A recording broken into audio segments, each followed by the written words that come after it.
You know, when we think about nationalism, we usually picture flags or anthems, right? But have you ever stopped to think about where the actual idea comes from? This belief that the world is just naturally carved up into nations and that every single one of them deserves its own state? Well, today we're going on a pretty wild intellectual ride. We're going to see how a philosopher's idea about inner personal freedom got twisted and transformed into one of the most powerful political forces the world has ever seen. So the book we're leaning on for this whole thing is Elie Kedourie's classic, Nationalism. It basically traces the philosophical DNA of this idea, and what it shows is that this concept, which feels so ancient and natural to us now, was actually invented, and pretty recently too, in Europe, right around the turn of the 19th century. Okay, let's get into it. So here's the central puzzle we're going to try and solve today.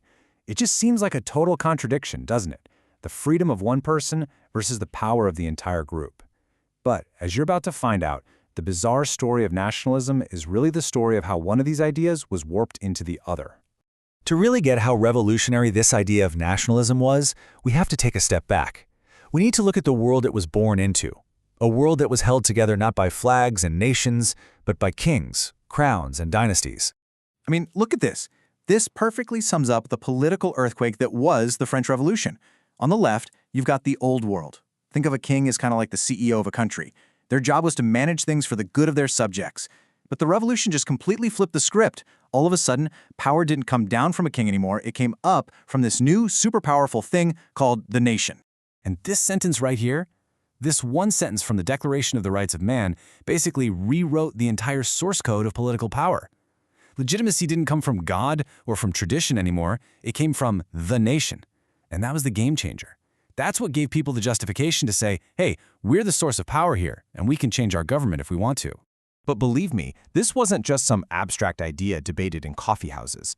No, it introduced a totally new and, frankly, a much more intense style of politics to the world. Before all this, politics was often a pretty practical business, It was about balancing the needs of different groups, but this new doctrine turned everything into a crusade. See, when you believe your side is fighting for the sacred will of the nation, then any kind of compromise starts to look like betrayal. Your political opponents aren't just people you disagree with anymore. They're enemies of the nation itself. It brings this almost religious intensity to politics. I mean, wow.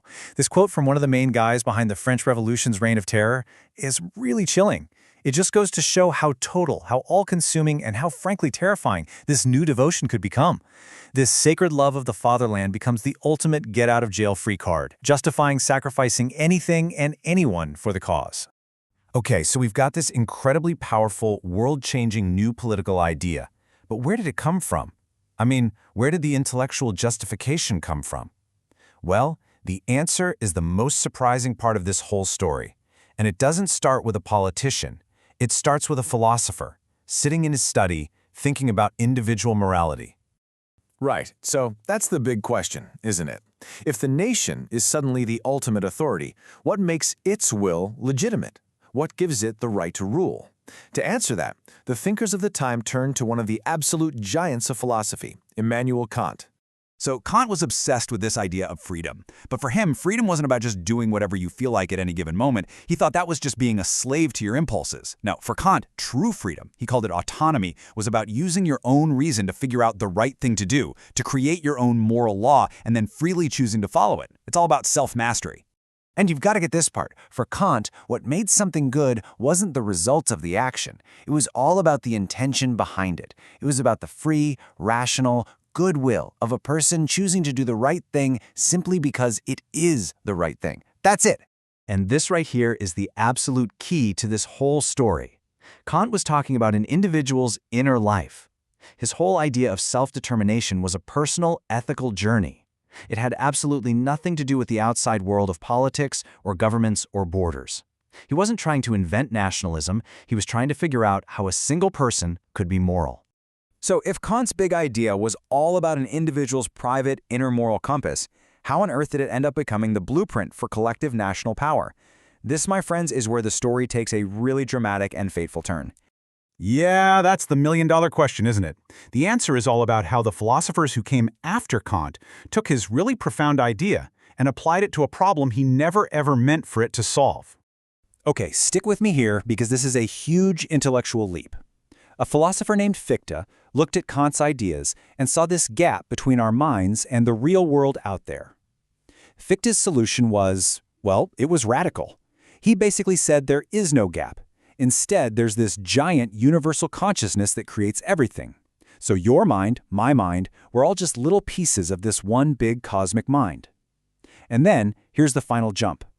This big, abstract universal consciousness actually shows up in the real world as, you guessed it, the nation-state. And this is the absolutely shocking result of that logic. If true freedom is self-determination, and your true self is actually this big universal consciousness, and that is embodied by the state, well then the only way for you, an individual, to be truly free is to completely merge your will with the will of the state. Individual freedom gets redefined as becoming one with the collective. And this quote from the political economist Adam Muller just nails this new vision. The state isn't a machine for security or services anymore. Now it's a living, breathing thing, an all-encompassing whole. To even try and separate a part of your life, your job, your family, your art, from the state is to fundamentally misunderstand what reality is. So let's just pull back for a second and look at the consequence of all this.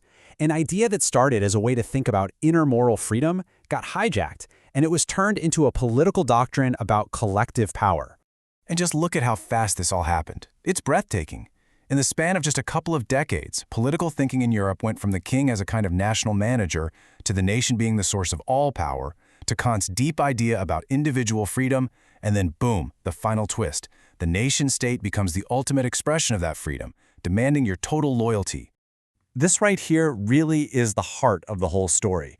What started as a noble, internal journey for a person to master their own soul was ripped out, made external, and given to a collective.